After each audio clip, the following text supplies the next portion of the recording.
myself a promise, I won't quit, keep going till I got it. I won't give up till I'm on top. Yo, no, I ain't the type to give up. If I do something, man, I do it till I get what I want. Hey guys, Coach Dan here. I've been lifting in gyms for over 20 years. I have a degree in exercise and sports science, and I've been coaching for 10 plus years. This channel is all about evidence-based muscle growth or hypertrophy training. In today's video, we're going to go through a lower body workout. This is lower body session number 1 for the week for me in a body weight maintenance period, which I'll explain more in a second. I'm going to show you what I do. I'm going to explain why I do it, and I'm going to demonstrate exactly how to execute so you can apply it to your own training and get the most from it. So as mentioned, this is a week 2 of a body weight maintenance period. Previous to that, I was in a diet phase, and the fatigue was kicking up such that I was suffering in regards to sleep and stuff like that. And for me, when it kind of gets to that stage, there is no reason to push through unless I have a competitive goal, which I do not.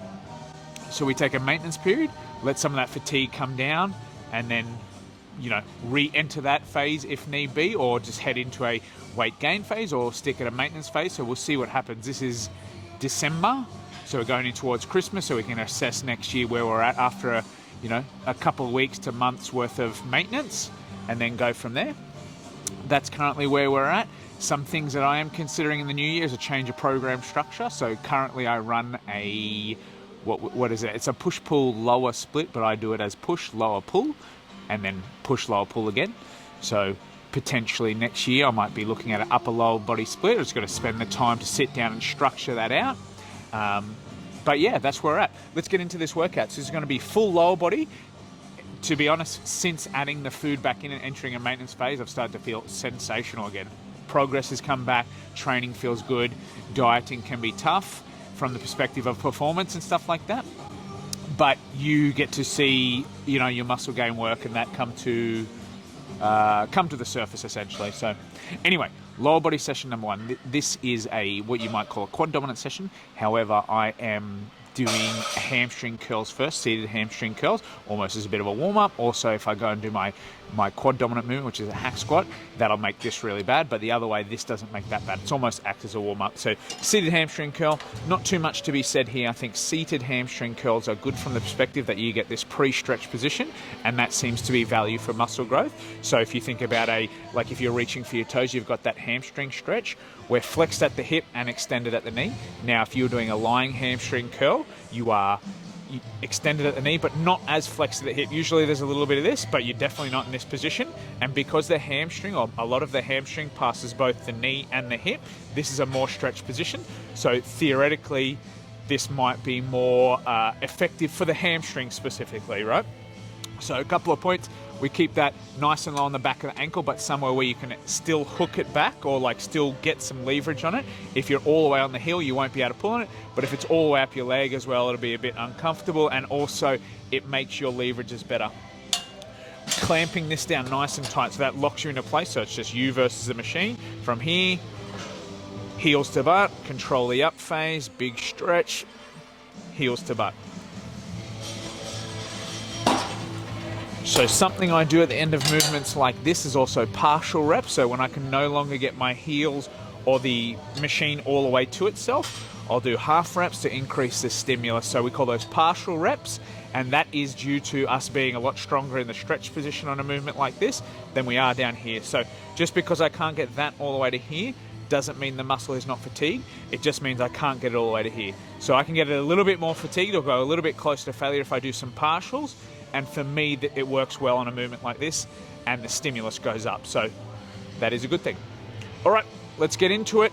Nice session. This is a little bit later than usual, so we're kicking this one up about 10 to 6. Schedule has changed a little bit, so no more 3:30 a.m. wake-ups maybe every now and again, but for the time being, we get a bit of a sleep in, so that's good. All right, let's do it.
is where it all happens. This is early for, if this was a movie, for this to be a climax, but this is kind of the big movement for the day. We're going hack squat, quad dominant. So again, as mentioned in the description, the intro, this is a quad dominant workout.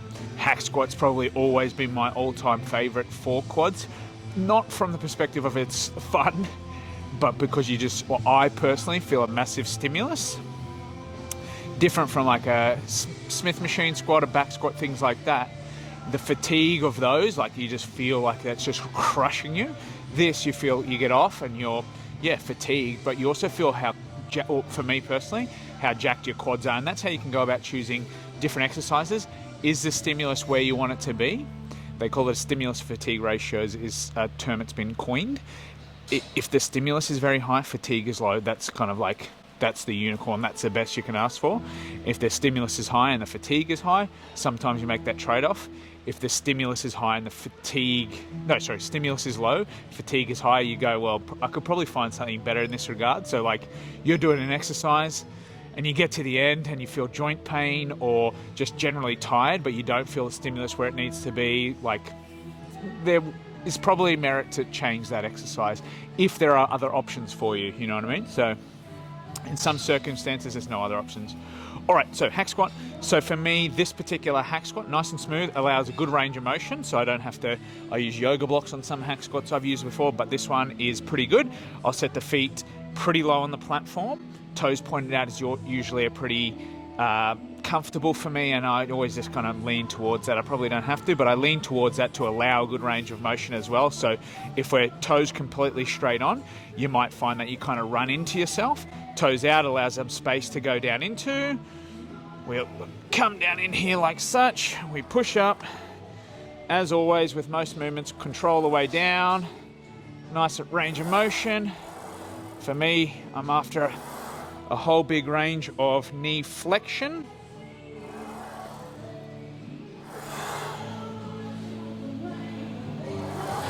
Just figuring out where's best to place my feet.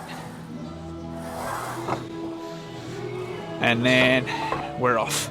So I also have been doing something here of recent times, maybe the last 2 months or so, where I do at the end of the last set, so it's been 3 sets here for me, at the end of the last set, I'm going to do a drop set. So I'm going to go a heavy-ish set, 6 to 8 reps, so heavy for me. I'm gonna go 2 sets of 8 to 15. Straight after that last set of 8 to 15, I'm gonna pull some of the weight off the outside, off the machine, and do another set. So we're getting, instead of getting 3 sets close to failure, we're getting 4 sets close to failure. Doesn't take a whole bunch more time. It is very painful though, so that is a potential downside for this muscle group, is that it's really uncomfortable. But again, sometimes I like doing that to make sure in my training overall, I am pushing hard and not being a wuss. So pain is not, it's not pleasant, but this kind of gives you a gut check and you get better at sort of dealing with the pain. All right, we got to add some weight here, so let's build it up and let's get going for the hack squat.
hack squats done. Quick little note there that Ikaran hack squat, very nice, very smooth, good range of motion. One of the things about that, this gym has a lot of like older pieces of equipment, and one of the things about that one is the first rep, when you actually go to unrack the weight, it's actually already low. It's like half a squat. That's pretty brutal. And then you got to finish. You got to lower down to find that. It's pretty brutal. The other thing is there is a little bit of conjecture at the moment as like how close should we be training to failure. Now, it would appear that the closer you go to failure, the more muscle growth occurs. On the other hand, there is some research that says if you're close enough to failure, so not all the way to failure, close enough, that might give you the similar benefit of going all the way to failure. So with that in mind, I like training quite hard because it does give you some kind of therapeutic advantage than just leaving reps in the tank. So I like to train hard, and it's also quite obvious you're just going as hard as you can versus like leaving some in the tank. But there are some people who, when they go all the way to failure, it's so fatiguing to them that it wrecks them and it doesn't allow them to do the required work, all that kind of stuff. Some people get better results from going all the way to failure. Some people get better results from staying a little bit away from failure, a couple of reps away. I think for me personally, I can go close to failure, or what as I perceive to be close to failure, and recover relatively well by the next workout. Again, as long as I'm doing the right amount of work. And yeah, it's obvious. I like it because it makes you know that you're working hard. You kind of get off and you go, oh, I feel pretty proud of that. Or alternatively, I can do better next time and push a little bit harder. So failure is quite black and white to me. Leaving a couple reps in the tank is not as black and white. And yeah, I like it.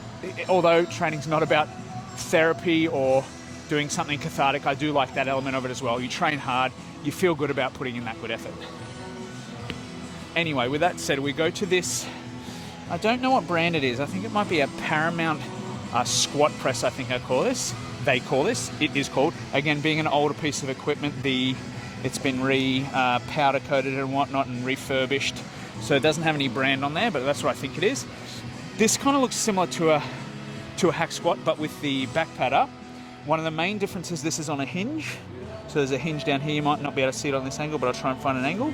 So as you go down, it gets more difficult as the weight gets further out from the hinge. And then as you kind of finish the movement, it gets easier, which can have an advantage for some muscle groups and might potentially be better for muscle growth because the stretch position seems to have a lot of value. I'm going to try and do this such that it biases as much towards the glutes. That was quads. We've done hamstrings. We've got more quads after this, but we want 2 sets of glute work directly. Normally when I do movements like this, I'll stop spieling in a second here. I can feel my quads, so I'm going to trial it out today. I'm going foot quite high on the platform, and you'll see what happens here is that I don't get as much knee flexion, but a lot of hip flexion, which means glute stretch and not as much quad stretch. That's essentially the goal here. So control the way down. Knees like almost on my chest there. So I think that's going to be good. Hopefully the quads can hang in there for this. Yeah, I think that's going to be good. Normally on this day, I've been doing a Smith machine hip thrust, frothing on that. This Smith machine doesn't allow that range of motion. So we'll give this a try today. Let's see how we get on. All right, let's go.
cap off our quad work.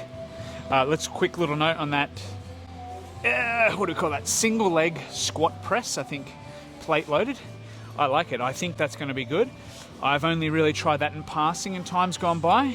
You can see that we get a whole bunch of hip flexion, which means good glute stretch, and not as much knee flexion. So I'm putting my foot high on the platform to do it that way. Almost, and there's no load on your spine, like you might have a split squat or a step up with a Smith machine or anything like that. No loading on the spine because you sat there. I think that's going to be good. So we'll check in with soreness tomorrow. I didn't feel my quads get too jacked up, so that's a good sign. Happy days. Okay, so cap off the, what do we call this? Cap off the quad work, leg extension. Now, the leg extension versus something like a leg press, squat, any of these kind of things, potentially has some value in that what it does is kind of keep your hip angle the same. One of the muscles in the quad is the rectus femoris, which passes both the hip, the knee, and the hip. So if you think about squats or leg presses or anything like that, when you're coming down, you're going to be stretching the rectus femoris out, but because you'll be flexing at the hip, you'll be shortening it at one joint. So stretches at one joint, shortens at another joint, and potentially doesn't get to work as well. But here instead, we set the hip angle, and then we just extend the knee. And something to kind of help try and make it more about the rectus femoris is taking, as you saw, taking this all the way back to open that hip angle. So if we're thinking stretch like we just discussed, this will give it a larger stretch. The Hustla block, which I just showed you, that's going to have the same sort of concept. So that's going to tuck in here and essentially push my foot back or my ankle back this way for more knee flexion. So we get more stretch again. And then we extend. Control the down, gentle tap, extend. 2 sets here. And again, putting this here for that rectus femoris, so the idea that it emphasizes the rectus femoris, makes sense to me, as well as I've already done lots of challenging stuff up until now. So to be on a machine like this, which systemically doesn't have a big bar on my back or any shit like that, is not a bad thing either at this stage of the workout. So happy days across the board. All right, let's get our weight and let's get going.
All right, next up we're going calves. So next, or what we have left, adduction, machine adduction, calves, abs. Now, I have been known to do calves and abs in a superset, and I would like to do that today, but this is upstairs in a mezzanine area, and maybe the closest calf thing I could do would be downstairs, maybe, yeah, and it just takes too much work, or alternatively, like all the way over the other side of the gym. So I'll probably do them separately today because the superset doesn't make sense. It would normally save time. This one probably won't save time. So this is donkey calf raise. You don't see these all the time anymore, but it's pretty good. Nice big stretch in the calf, raising up onto the toes. Now, one of the advantages to a machine like this is the fact that there's no weight on your back. So you think about Smith machine or anything like that, where there's a bar sort of compressing your spine. I'm not an expert on this sort of axial fatigue idea. However, I do know that when you put a bar on your back, you get tired. So if we put a bar on my back and we put, I don't know, 50 or 60 kgs per side on the Smith machine, it's really tiring to do a calf raise. Now this sits on the lower back, but essentially it's not compressing the spine. So the fatigue cost usually feels a little bit better.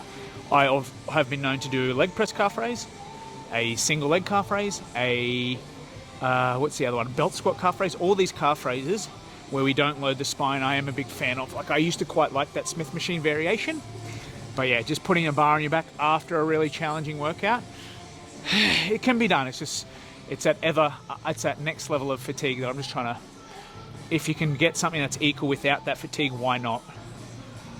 Makes sense. All right, let's get into it.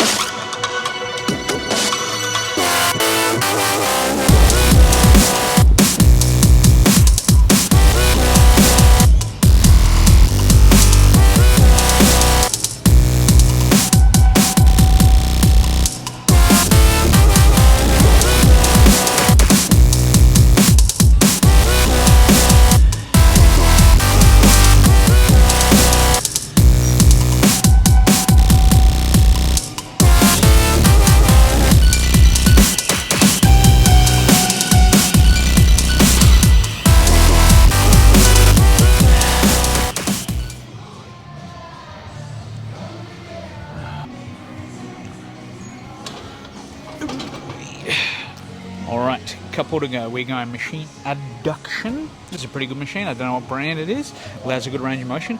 A unique thing about this machine is that the back pad goes down. So you could lean all the way back if you wanted to. Now, it would make sense that doing that would be a good idea, but I've found going too far back actually doesn't feel as effective. So we're trying to train the adductors here. I didn't mention that. This is a machine Adduction, or maybe I did. So pulling the knees together. So essentially what I like to do, take this out as far as possible, right? Stretch the adductors out. Now the adductors being a hip flexor as well, if I extend the hip, you would think that would be stretching it out more, but maybe there's a certain kind of length-tension relationship. The further I've gone back, it doesn't feel better.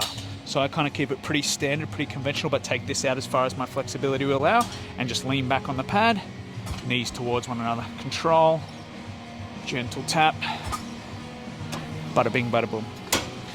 Probably do this as a heavier day today. 5 to 10 is what I've been doing, and on my other day, 10 to 15. That's all there is to it. I might be able to squeak out a little bit of more stretch out this way as I get into it. So we do 2 sets here, then we go abs and we're out.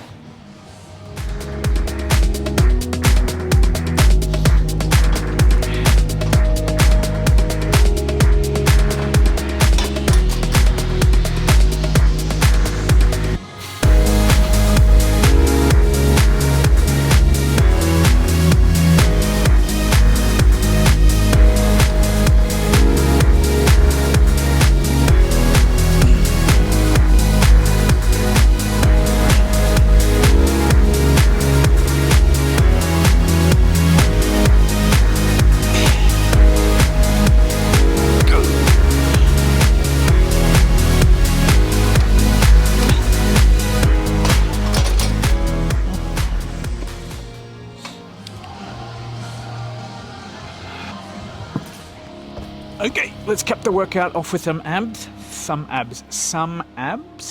So I'm going to do a crunch off of this bad boy here. This wasn't on my radar today, but again, I talk about getting a little bit efficient towards the end of workouts. If you do a fair bit of work and you want to save some time where possible, this is where I'm going to do it. So this is it's like a station for abs. I believe people intend for it to be done like this, or the manufacturer. I don't like that because this is blocking my range of motion. So what I'm going to do is I'm going to slide back. So like my scapula or shoulder blades are off of this. I'm then going to get in here like this, round out over, and then crunch up. And remember, abs job, or your rectus abdominis job, is to take the bottom of your sternum towards your pelvis. So that's kind of what we're trying to think about here. So I'm here, take those 2 points away from one another and bring them back. Some potential things that people might do here that I think you'll still be fine, but they'll get a lot of hip flexion. So now my hips flex, that's hip flexion. Hip flexors will do that job. Me, in this scenario, just want it to be as much abs as possible. So it's these 2 points, no real flexion of the hip. And yeah, I'm getting out over the back of this. Let me stretch out. I might actually tuck my feet here instead. Stretch, open out, crunch. What I'm going to do is I'm also going to add a dumbbell to make it weighted so I don't have to do heaps of reps. So we're here, crunch, crunch. It's moving around a little bit, so I might have to weight it down with something. Okay, let's get going.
Good.